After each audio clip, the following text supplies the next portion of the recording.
अस्सलाम वालेकुम रहमतुल्लाहि व बरकातुहू। मेरा नाम अहमद अकील है, आप देख रहे हैं प्रॉपर्टी टीवी।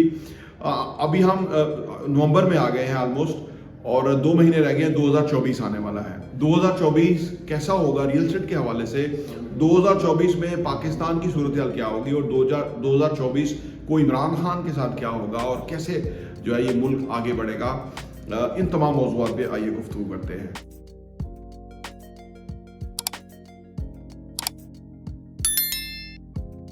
Welcome back.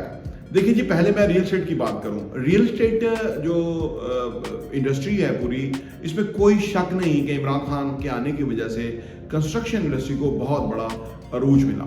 यानी पाकिस्तान में कोई ग्राउंड+3 से ज़्यादा बिल्डिंग्स बनती नहीं थी, अप्रूवल्स ही नहीं होती थी। लेकिन इमरान खान ने वर्टिकल बिल्डिंग की बात की। उन्होंने कहा कि जो एग्रीकल्चर लैंड ख़राब हो रही है, ये नहीं होनी चाहिए। आल्दो के DHAs को बहुत प्रमोशन जो मिली, वो भी इमरान खान के दौर में मिली, क्योंकि इमरान खान और आर्मी एक पेश पे थे। वो निज़ाम बेहतरीन चल रहा था और सब हंसी खुशी ज़िंदगी बसर कर रहे थे। लेकिन बाद में एक प्रॉब्लम आ गए। अब सूरत हाल ये है कि 2024 जो रियल एस्टेट के हवाले से है, कोई इतना एक्स्ट्राऑर्डिनरी साल नहीं आ रहा। मैं आपको इस तरह से बता रहा हूँ, जो इमरान खान का आया था कंस्ट्रक्शन वाला मामला, और उसमें तो वैसा नहीं आ रहा।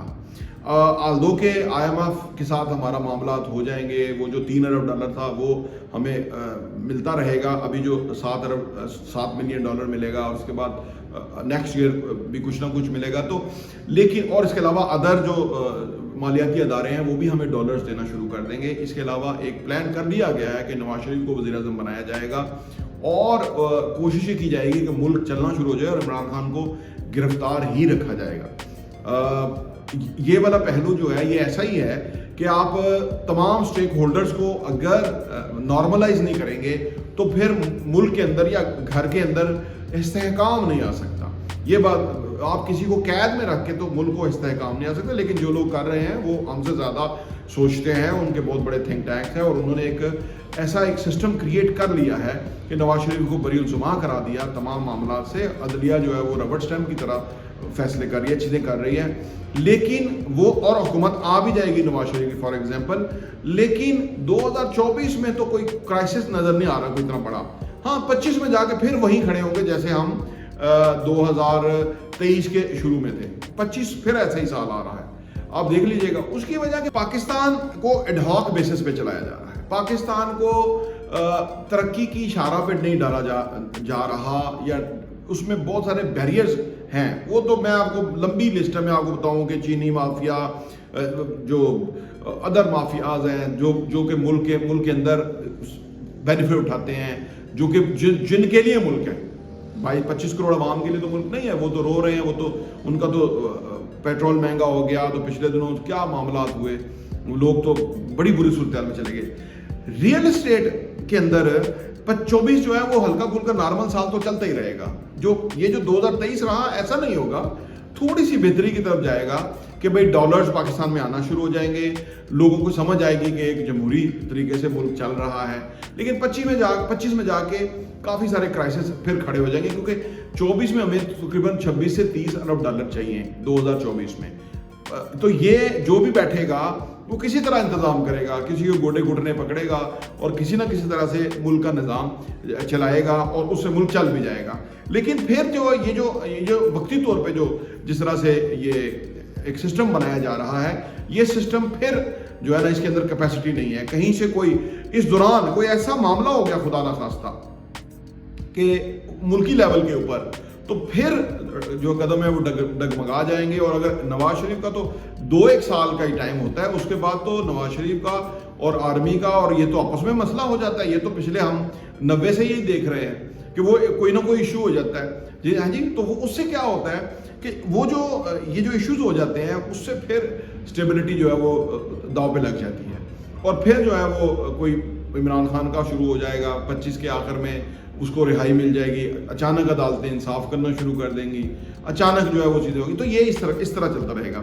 अब आप कहेंगे कि रियल एस्टेट के हवाले से अगर आपने फैसला करना है तो आपने कैसे करना है। तो रियल एस्टेट के हवाले से 23 के मुकाबले में 24 थोड़ा सा बेहतर ही होगा। वस नहीं होगा, थोड़ा सा बेहतर होगा, लेकिन बहुत अच्छा नहीं होगा। जो आमतौर पे लोग समझते हैं ना कि रियल एस्टेट के शोबे में ना चंद साल, जैसे ये जो पिछले इमरान खान के आखिरी 1-2 साल थे, उसमें बहुत कीमतें बढ़ी, बहुत लोगों ने इन्वेस्टमेंट की, वो इस तरह से था, वो नहीं होगा। इससे पहले मुशर्रफ दौर में भी हुआ था, काफ़ी सारी जो है ना रियल एस्टेट जो है उसके अंदर बेहतरी हुई थी। फिर 12-13 में भी 2012-13 में भी हुआ था। फिर नवाज शरीफ की जो हुकूमत आई 2013 में, तो उसके बाद फिर ग्रेजुअली जो है वो रियल एस्टेट जो है उसको कंट्रोल किया गया, क्योंकि नवाज शरीफ के ज़्यादा इंटरेस्ट जो है वो रियल एस्टेट में नहीं है अगर वो लीड करेंगे तो।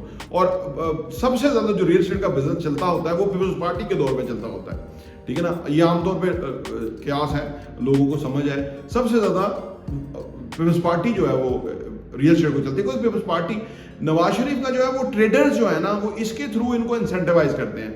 किसी ट्रेडर को, पाकिस्तान में लाखों लोग कारोबार करते हैं, किसी को 5,000 भी टैक्स देने नहीं देता नवाज शरीफ। ये इस मुल्क की खिदमत है। वो लोग पैसा कमाते हैं, वो लोग जो है वो पैसा दे सकते हैं। अगर उस पर कैंपेन में शुरू किया जाए कि 5,000 आप ले लें, लाखों लोग कारोबार करते हैं, लेकिन वो नवाज शरीफ का वोट बैंक है, उनको फायदा दिया जाता है। इसलिए आपने देखा दुकानदार जितने हैं वो नवाज शरीफ के ज़्यादा फेवर में होते हैं। इमरान खान और पीपल्स पार्टी ये हमेशा कोशिश करती है कि आवाम को एम्पावर करें। ये जो नवाज शरीफ एंड कंपनी है ये हमेशा कोशिश करते हैं कि बस ये जो है वो कोई आप समझ लीजिए कोई वो बन जाए, जो कोई सुप्रीम कोई ताकत बन जाए। लेकिन पीपल्स पार्टी और इमरान खान जैसे लोग जो है वो आवाम को फिर भी अहमियत दे रहे होते हैं, क्योंकि इनके रूट्स जो है वो आवाम में है, या आवाम से इंटरेक्शन इनका और तरह का है। नवाज शरीफ का सिर्फ कारोबारी हलकों तक इंटरेक्शन है, और वो उसी की बेस के ऊपर ही वो वज़ीर-ए-आज़म बनता है। तो बहरहाल ये सारी सूरत हाल है। लेकिन 24 थोड़ा बेहतर होगा, लेकिन कोई बहुत एक्स्ट्रा ऑर्डिनरी साल नहीं होगा, क्योंकि पाकिस्तान में अनफॉर्चुनेटली ना मेरिट है, ना कानून है, ना इंसाफ है, ना आवाम के लिए कोई रोजगार के मौके हैं। ख्वास का मुल्क है, चंद लोगों के इंटरेस्ट हैं, वो करोड़ों अरबों खरबों रुपया बनाते हैं हराम का, और वो उनको मुबारक हो हराम, उनकी नस्लों में हराम पहुंचा हुआ है, और वो कभी ख़त्म नहीं हो सकता। अनफॉर्चुनेटली बड़े दुख से बात करनी, मेरे और आप जैसे लोग कि जिन्होंने यहीं रोज़ी कमानी है, उन्होंने यहीं रहना है, उनके लिए कोई बहुत अच्छा आने वाला टाइम पाकिस्तान में नहीं आ रहा। बस दाल रोटी गुजारा चलता रहेगा। और आप दुआ कीजिए, मैं भी दुआ करता हूँ, अल्लाह पाकिस्तान की खैर फरमाए। प्रॉपर्टी भी देखने का बहुत बहुत शुक्रिया।